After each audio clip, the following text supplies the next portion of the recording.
Okey, untuk episod kali ini saya nak kongsikan macam mana saya dengan isteri mengembara di Kazakhstan dalam cuaca 0 darjah Celsius. Dan pada hari yang pertama, saya cuba untuk bermalam di masjid, tetapi masjid kunci dan kami teruskan kayuhan sehinggalah kami jumpa satu rumah kecil. Di rumah tu ada anjing dan anjing menyalak dengan kuat. Seorang perempuan berbadan sado keluar dan sergah anjing tu, dan waktu tu kami minta izin untuk bermalam di rumah dia. Keesokan harinya kami kayuh dalam cuaca yang tersangat sejuk dan tiba-tiba ada orang bagi makan sup panas dan air panas. Kami nak bermalam di satu stesen minyak, tetapi pekerja stesen minyak tu tak bagi kami bermalam di kawasan stesen minyak tu, dan saya terpaksa buat pilihan untuk berkemah di atas salji. Pada keesokan harinya kami teruskan kayuhan. Waktu tu cuaca sangat cerah, tetapi Adilah salah ambil jalan sehingga menyebabkan gear Adilah pecah.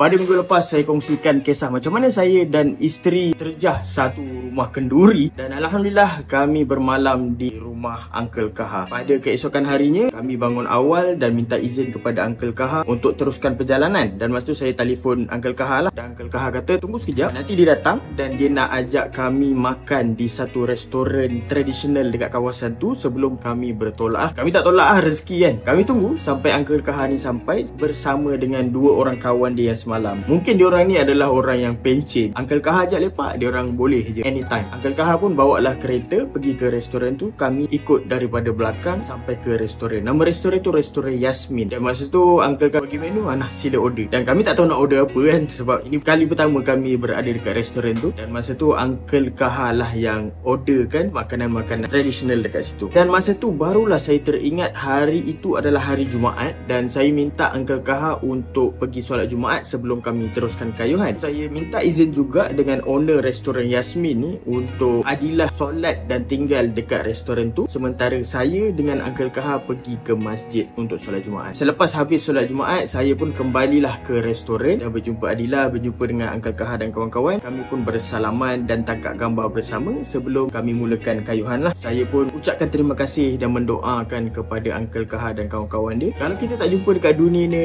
insyaAllah doakan kita boleh berjumpa dekat akhirat nanti sama-sama di dalam syurga insyaAllah. Kami pun mulakanlah kayuhan, dan kali ni cuaca dia sangat sejuk, jalan sangat berkabus, cuaca cecah 0 darjah Celsius. Memang kesejukan dia tu sampai ke tulang hitam, dan kami masa tu berhenti tepi jalan. Kami cari baju yang lain untuk pakai berlapis-lapis sebelum teruskan kayuhan. Kami berjumpa dengan satu masjid di tepi jalan. Masa tu saya cakap dengan Adilah, kita tidur masjid malam ni, dan Adilah bersetujulah. Saya pun pergilah ke masjid tu. Dekat masjid tu dia punya pagar dia berkunci, dan saya tengok sekeliling masjid tu tak ada rumah langsung. So saya pun tak tahu nak minta izin dengan siapa, nak masuk pun tak boleh. So saya cakap dengan Adilah, tak apalah, kita sambung kayu sampai kat depan, nanti kalau jumpa rumah mana-mana kita minta tolong lah. Dan masa tu Adilah pun setuju lah. Waktu tu dah nak gelap dah, dan kami berjumpa dengan sebuah rumah. Dia agak jauh juga daripada jalan, so kami kena cross salji tebal untuk sampai ke rumah tu. Kami pun bukan kayu, kami tolak basikal kami, sampailah ke rumah tu. Sebelum nak sampai ke rumah tu, tiba-tiba kami dengar anjing menyalak dengan kuat. Rupanya kat rumah tu ada anjing yang jaga. Kami ni tahu anjing ni menyalak, dia bukan nak gigit lah, dia hanya menyalak tu nak jadi alarm lah kan kepada tuan rumah kan. Itu adalah benda yang bagus jugalah, supaya tuan rumah tu keluar tanpa kami panggil tuan rumah tu. Dan seperti yang dijangka,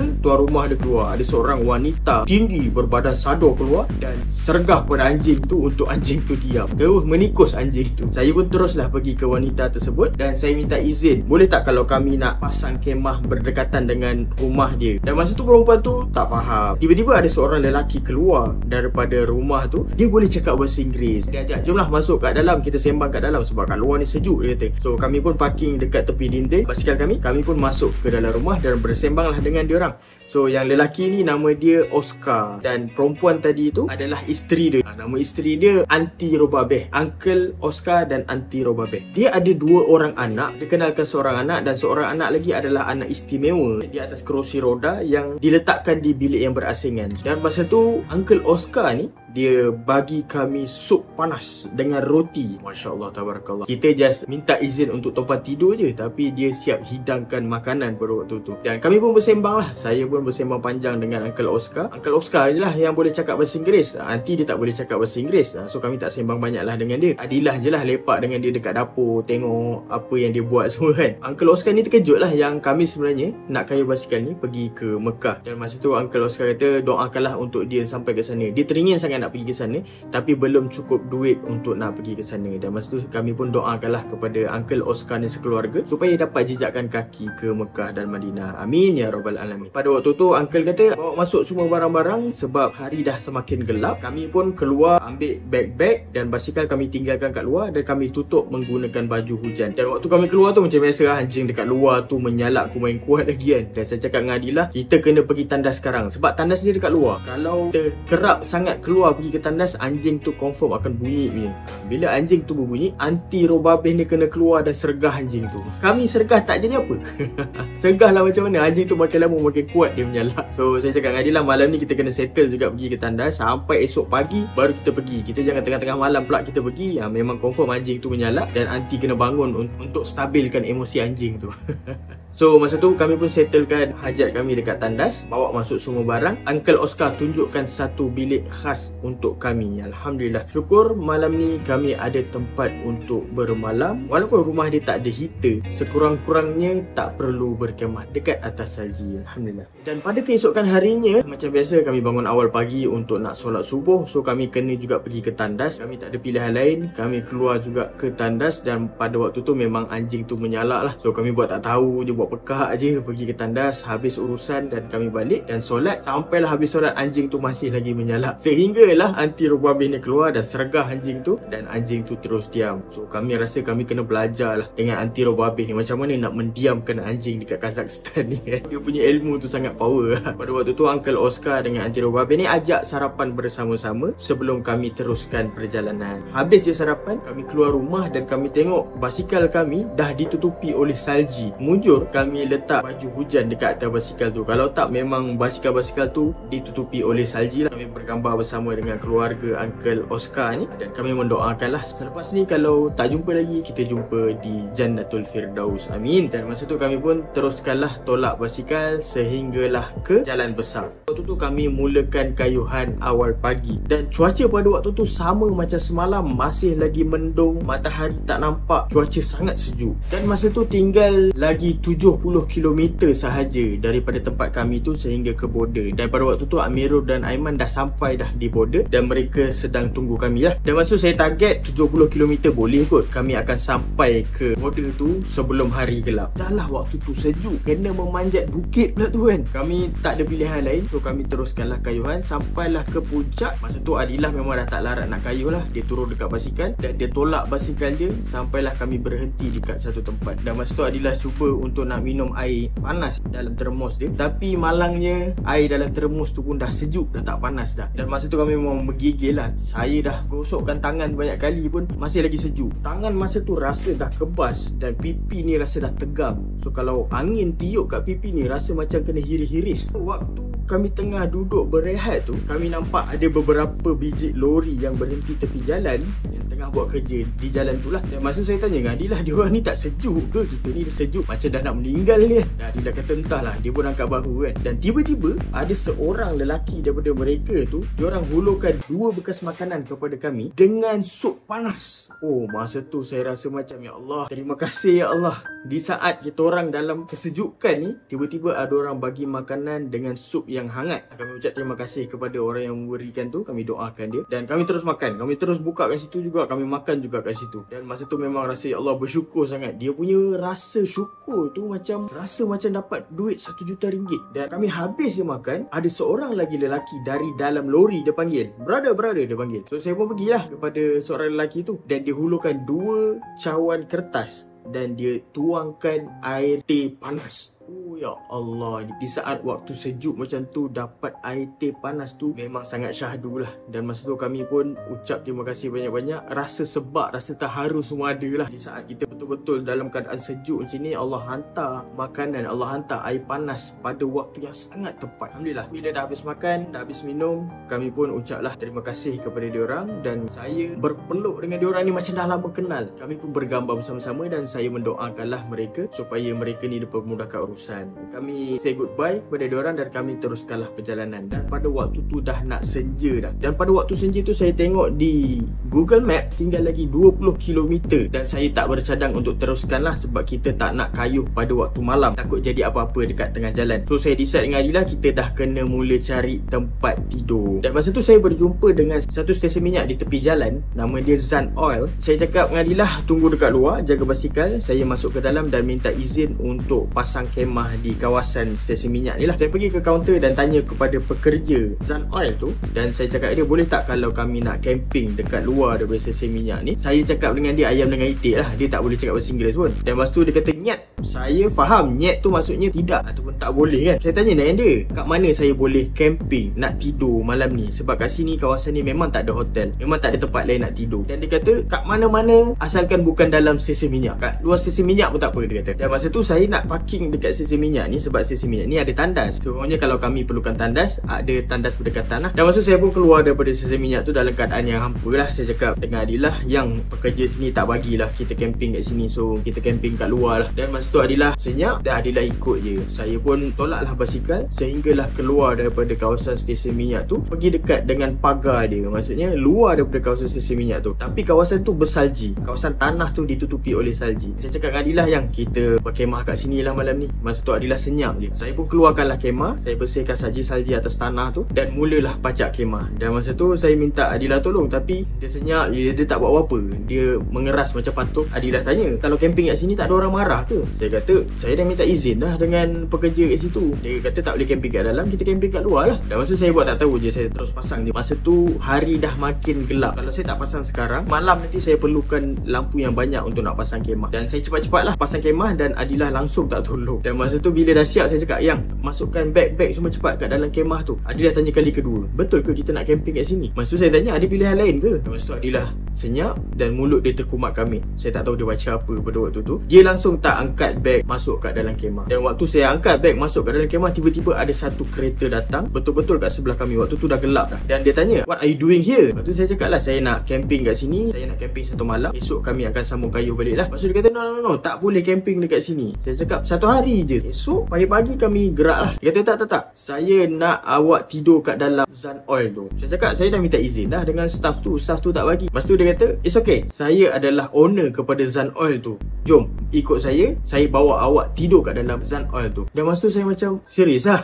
Dan masa tu saya nampak Adilah tersenyum. Dia lega lah, Alhamdulillah. Lelaki tu suruh bungkuskan kemah tu semua. Dia kata siap-siap, dia tunggu dekat Zan Oil tu, bawa ke sana, dia kata. Saya pun kemas lah kemahan. So saya kemas dan Adilah tolong terus kemas. Muka dia memang senyum betul lah, seolah-olah macam ada satu beban yang dah selesai dalam kepala otak dia tu kan. So kami pun kemas. On the way ke Zan Oil tu, saya tanya Adilah, ayang baca apa tadi? Sebab tiba-tiba waktu kami nak camping dekat atas salji, tiba-tiba Allah hantar orang yang tepat untuk bantu kami di saat waktu kritikal. Okay, saya tahu Adilah dia tak nak camping atas salji sebab dia memang tak tahan sejuk. Tapi saya tak ada pilihan pada waktu tu. Itu je pilihan yang saya ada dan saya terpaksa. Dan saya tahu masa tu Adilah memang tak happy, memang tak gembira. Dan saya nak tahu dia baca apa yang menyebabkan Allah hantar orang yang tepat bantu kami pada waktu yang tepat. Dan Adilah kata adalah rahsia.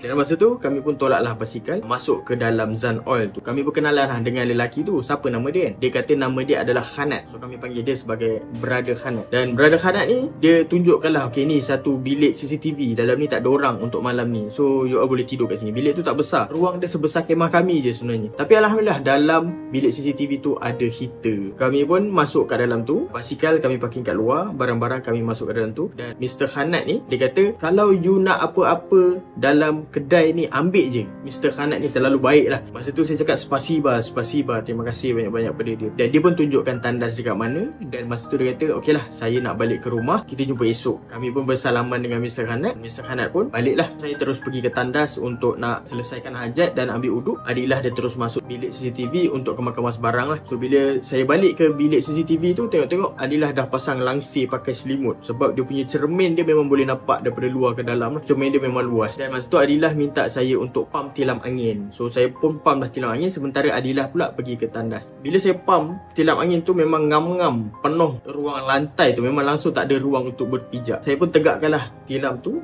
untuk ruang kami bersolat. Masa tu kami belum solat maghrib dengan isyak. Selepas kami habis solat, perut kami lapar. Dan saya cakap dengan Adilah, Mr. Khanat dia bagi kita makan apa saja dalam kedai ni. Dan masa tu Adilah kata, jangan ambil kesempatan di atas kebaikan orang. So saya cakap, taklah, saya gurau je. So kami pun pergilah shopping, masuk ke dalam kedai tu. Kami beli apa yang kami perlukan dan kami bayar semua. Dan kami makan malam masa tu. Dan sebelum tidur, saya tanya lagi soalan ni kepada Adilah. Ayang baca apa waktu abang pacak kemah tadi? Sebab Allah hantar orang yang tepat pada waktu yang tepat. Dan masa tu Adilah kata, ayang kalau dalam kesusahan, selalu yang ayang baca adalah ayang akan selawat banyak kali. Sebab bila kita selawat sekali kepada Nabi SAW, Allah akan selawat 10 kali kepada kita. Dan Allah akan bantu kita dalam apa jua cara. Dan boleh jadi asbab selawat Adilah tadi, Allah hantar Mr. Khanat untuk bantu kami pada malam tu. Masya Allah, tabarakallah. Okey, dan pada keesokan harinya seperti biasa, kami bangun awal untuk nak solat subuh. Dan macam biasalah kami tak mandi. Dekat tempat sejuk ni seminggu sekali pun belum tentu kami mandi. Sebabkan kami langsung tak berpeluh dan tak berbau. Dan Adilah siapkan sarapan. Saya bungkus kemah semalam yang basah tu. Alhamdulillah dah kering pagi tu. Bila dah selesai makan sarapan, dah selesai siapkan barang, kami pun nak mula kayuh bila matahari dah mula meninggi. Dan waktu kami nak mulakan kayuhan tu, Mr. Khanat dia datang. So waktu tu kami pun bergambar lah dengan dia, ucap terima kasih dengan dia. Masa tu saya hulur duit kepada dia dan dia tepis tangan saya. Dia kata tak apa. Dia memang niat nak bantu dan dia minta doakan untuk dia. Dan kami pun doalah semoga bisnes dia terus maju, insyaAllah. Dan hari ini cuaca sangat cantik, langit warna biru dan matahari ada di atas kepala. Kami tak perlu pakai baju tebal macam semalam, tak perlu pakai baju berlapis-lapis. Dan the best part adalah hari ini menurun sahaja. Tinggal lagi 20 km sahaja. Dan kami pun mulakanlah kayuhan dan kami target dalam tengah hari insyaAllah sampai ke sempadan nantilah. Amirul dengan Aiman memang dah lama dah tunggu dekat sana. So kami kayu sampailah di satu persimpangan. Dia ada jalan terus ikut bawah dan satu lagi jalan naik flyover. Jalan bawah tu, jalan dia tak rata. Dia jalan dia berlopak-lopak. Tapi jalan yang naik flyover tu, jalan dia cantik, sangat licin. Tapi jalan bawah tu banyak kereta lalu. Jalan atas ni tak banyak kereta yang lalu. Masa tu Adilah berada kat depan. Dia yang selalu tentukan arah mana yang nak pergi. Saya tanya Adilah, kita nak lalu mana? Dan Adilah kata kita naik atas lah. Sebab jalan naik atas, jalan dia cantik. Saya masa tu tak sedar hati. Saya cakap, kalau tempat yang jarang orang lalu ni biasanya ada sesuatu. Saya decide kita ikut bawah lah. Tapi Adilah kata tak apa-apa, kita ikut atas je. Saya pun setuju je lah. Saya ikut Adilah naik ke atas. Bila kami naik atas, jauh kami jalan sehinggalah kami jumpa ada satu jalan yang berselut. Dan masa tu saya ajak Adilah, jomlah kita patah balik. Dalam kamus hidup kami ni tak ada istilah patah balik sebenarnya. Dia kata tak apa, kita jalan je laluan ni, InsyaAllah kat depan nanti kita akan jumpa balik highway. Sebab dia ditutup oleh kon. Kereta memang tak boleh masuk lah, tapi basikal boleh menyelit lagi masuk ke jalan tu. Tapi jalan tu berselut. Nampak selut tu macam dah kering. So Adilah kata tak apa, ikut je yang lalu selut ni sampai kat depan. So masa saya tengok je lah Adilah ni lalu ke selut. Mula masuk okey. Sampai kat tengah-tengah tiba-tiba Adilah berhenti. Dia dah tak boleh kayuh dah. Dia dah melekat. Dia cuba juga untuk nak pedal, nak kayuh juga. Tiba-tiba bunyi prak.